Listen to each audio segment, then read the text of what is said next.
Bueno, hay que decir que a nivel de gobierno, la cultura siempre ha sido la cenicienta de las políticas públicas. Pocos recursos, no hay tantos problemas que no nos damos cuenta que la cultura es tan importante, igual que la salud y la educación. Un pueblo sin cultura es no tener identidad, ¿no? Yo creo que desde chiquitos nuestros niños tienen que, por ejemplo, venir mucho más al museo, ¿no? Tenemos una exhibición permanente sobre la historia de Honduras que merece ser vista y que tenemos que ser como los países en el primer mundo, donde la cultura es tan importante como las otras políticas públicas. Creo que la cultura es transversal, ¿no? A todas las políticas públicas, y creo que en cada municipio, en cada pueblo, tienen que sentirse orgullosos de ser hondureños y rescatar sus tradiciones, su folclore, las artes. Hay tantos artistas fabulosos en nuestro país que hacen todo este universo, este cosmos de la cultura. La cultura merece ser más apoyada tanto del gobierno como la sociedad civil como del sector privado, ¿no?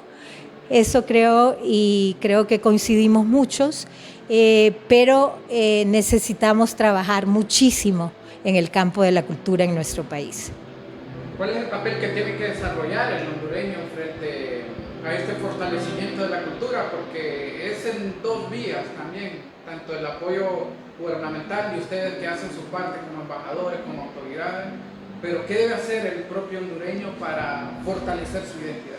Bueno, yo creo que hay que estar más en contacto de lo que está pasando en la escena cultural, ¿no? Como te decía, hay muchísimos centros culturales, ¿ya? Hay más de 14 en la ciudad, por ejemplo, en Tegucigalpa. Pero necesitamos que los jóvenes, particularmente, consuman más cultura, ¿no? ¿Por qué la cultura es importante?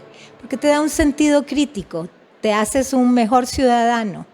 Creo que el sentido de pertenencia que tanto necesita el hondureño debe ser fortalecido, ¿no? El amor patrio o matrio, como ahora dicen, conocer tu historia, conocer tus raíces, eso te hace con ese sentido de pertenencia, ese orgullo, esa pasión de ser hondureño. Un fin de semana para un hondureño, ¿cómo sería ideal pasarlo? Usted nos dice que solo en el casco histórico de la capital hay al menos 14 lugares por visitar.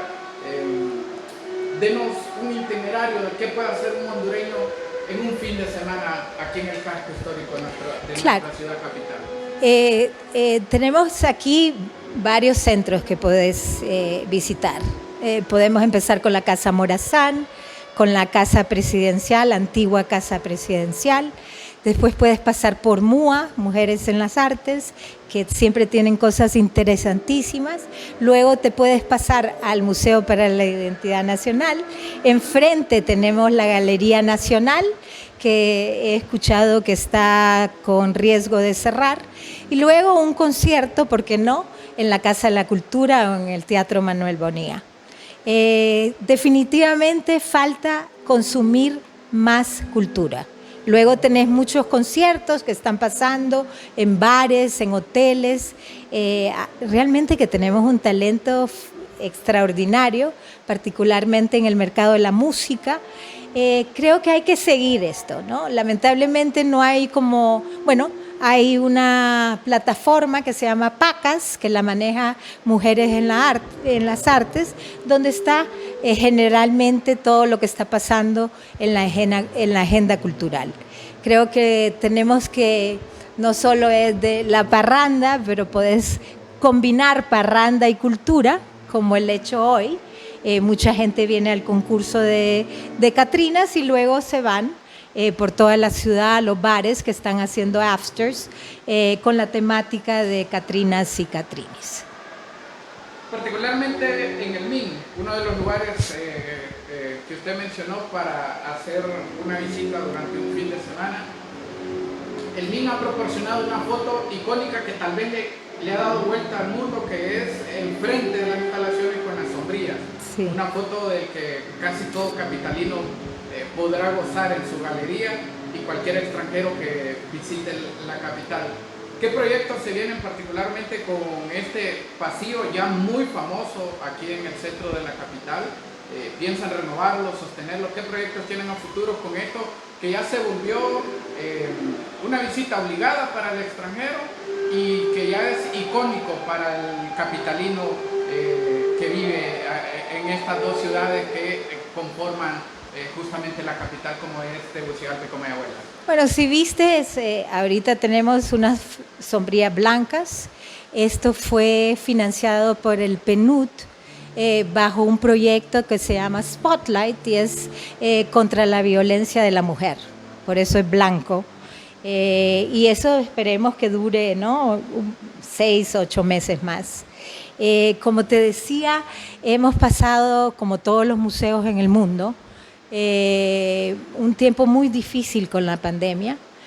Cabe mencionar que pudimos reinventarnos y producir lo que fue el museo virtual, que todavía funciona, y que nos posicionó como el primer museo virtual en todo Centroamérica.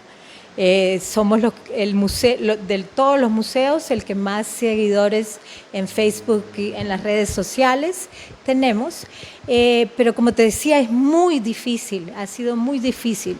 Decía UNESCO que el 40% de los museos en el mundo va a cerrar sus puertas después de la pandemia. En ese sentido, el museo no es la excepción. Estamos tratando de fondear nuevamente, tocar la puerta del sector privado, de la sociedad civil con sus donaciones, del gobierno, si fuese posible. Sin embargo, esto es una cuestión que la sociedad tiene que reflexionar, ¿no? Cuando vemos que una galería nacional está diciendo que tienen que cerrar sus puertas. Ojalá no sea el caso del Museo para la Identidad Nacional. En todo caso, estamos optimistas de poder de alguna manera empezar un nuevo año, el 2023, con mucha fuerza, con una agenda cultural vibrante y que esperamos seamos visitados nuevamente, ¿no? Por más escuelas públicas, que es nuestro gran interés, que ha sido como casi el 60% de la visitación del museo, que entran gratuitamente, y nacionales y extranjeros, ¿no? Un museo es un espacio vivo de encuentro, de diálogo, para la promoción, en el caso del museo, del MIN, de la historia, del arte y la cultura.